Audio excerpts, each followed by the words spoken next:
कर भला तो हो भला। यह कहावत तो आपने बहुत सुनी होगी, लेकिन यह कहावत बनी कैसे?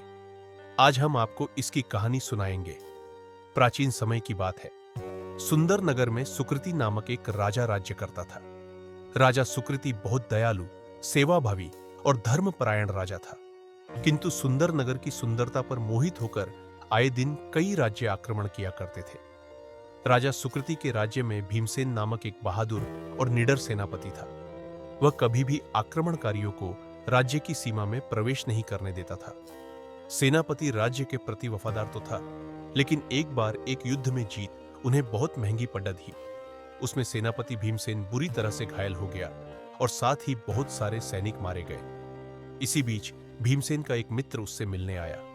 यह मित्र राजा से बहुत ईर्ष्या करता था। उसने भीमसेन को राजा के खिलाफ उकसाना शुरू कर दिया। वह कहने लगा, तुम लोग दिन रात यहां मौत से जूझ रहे हो और राजा वहां महलों में अय्याशियां कर रहा है। मेरी मानो तो राजा को सिंहासन से हटाओ और खुद राजा बन जाओ। अपने मित्र के मुंह से राजा की निंदा सुनकर सेनापति भीमसेन को पहले तो विश्वास नहीं हुआ, लेकिन फिर उसने कुछ सोचकर स्वयं राजा बनने का निर्णय ले लिया। उसने राज्य जाकर राजा सुकृति को सिंहासन से हटा दिया और स्वयं का राज्याभिषेक करवा लिया।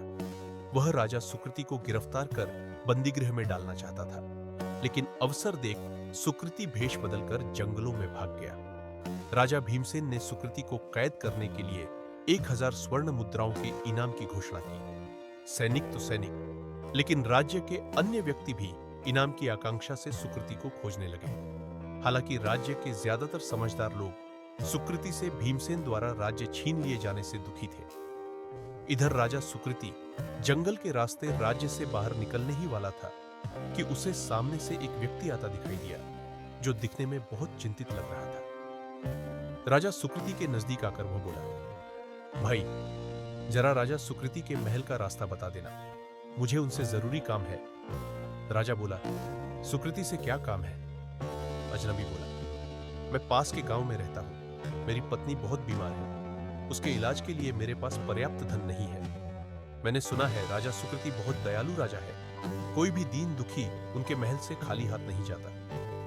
राजा बोला, चलो मैं तुम्हें राजा सुकृति के पास पहुंचा देता हूं। यह कहकर वो उस अजनबी को राजमहल की ओर ले गया। वह सीधे राजदरबार में जा पहुंचे। राजा सुकृति को स्वयं वापस आया देख सभी सभासद अचंभित हो उठे। दरबार में पहुंचकर राजा सुकृति ने सिंहासन पर बैठे राजा भीमसेन से कहा, तुमने मुझे कैद करने के लिए 1000 स्वर्ण मुद्राओं का इनाम रखा है ना?